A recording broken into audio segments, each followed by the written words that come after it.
Hello my guys, അപ്പോൾ ഞങ്ങൾ Mumbai വ്ളോഗിന്റെ day 2 ആണ്. എന്നോട് എൻ്റെ ഒരുപാട് ഫ്രണ്ട്സ് പറഞ്ഞിട്ടുണ്ടെങ്കിൽ എന്നെ ഒരുപാട് ട്രാവൽ ചെയ്യുന്നതല്ലേ, അപ്പോൾ കുറച്ച് വീഡിയോസും കാര്യങ്ങളൊക്കെ വോയിസ് ഓവർ ചെയ്തിട്ടൂടെ. നല്ല വോക്ക് എന്തായാലും നാട്ടിൽ നിന്ന് തന്നെ കിട്ടൂല, പിന്നെ എന്തിനാണ് ഇൻസ്റ്റഗ്രാം വഴി പോയി വോക്ക് മേടിക്കണമെന്ന് വിചാരിച്ചിട്ടാണ് എന്ത് ചെയ്ത് ഇത്രയും നാള് ചെയ്യാണ്ടിരുന്നത്. അപ്പോൾ ഇനി ചെറുതായിട്ടൊക്കെ ചെയ്തു തുടങ്ങാമല്ലേ? എന്താ നിങ്ങളുടെ അഭിപ്രായം? ഒന്ന് കമന്റ് ചെയ്യട്ടോ. മുംബൈയിൽ ഞാനിത് 2ാം തവണയാണ്. പോകുന്തോറും വീണ്ടും വീണ്ടും വരാൻ തോന്നിക്കുന്ന എന്തോ ഫാക്ടർ മുംബൈക്കുണ്ട്. ഞങ്ങൾ കൊളാബ ഏരിയയിലാണ് റൂമും കാര്യങ്ങളൊക്കെ സെറ്റപ്പ് ആക്കിയത്. കൊളാബ എന്ന് പറയുന്നത് തന്നെ ഹിസ്റ്റോറിക് ആൻഡ് വെൽത്തി ഏരിയ എന്നാണ്. എന്ന് സൂചിപ്പിക്കുന്നത് പോലെ തന്നെയാണ് അവിടുത്തെ ഓരോ ആർക്കിടെക്ചറും ബിൽഡിങ്ങും.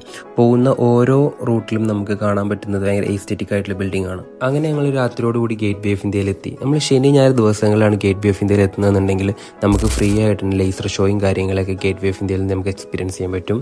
മുംബൈൻ്റെ ഒരു ഐക്കോണിക് പാർട്ടാണ് താജ് ഹോട്ടലും ഗേറ്റ് വേ ഓഫ് ഇന്ത്യയും. നൈറ്റ് ലൈഫ് ഭയങ്കര ആക്റ്റീവ് ആയിട്ടുള്ള ഒരു കൂടിയാണ് ഇവിടെ.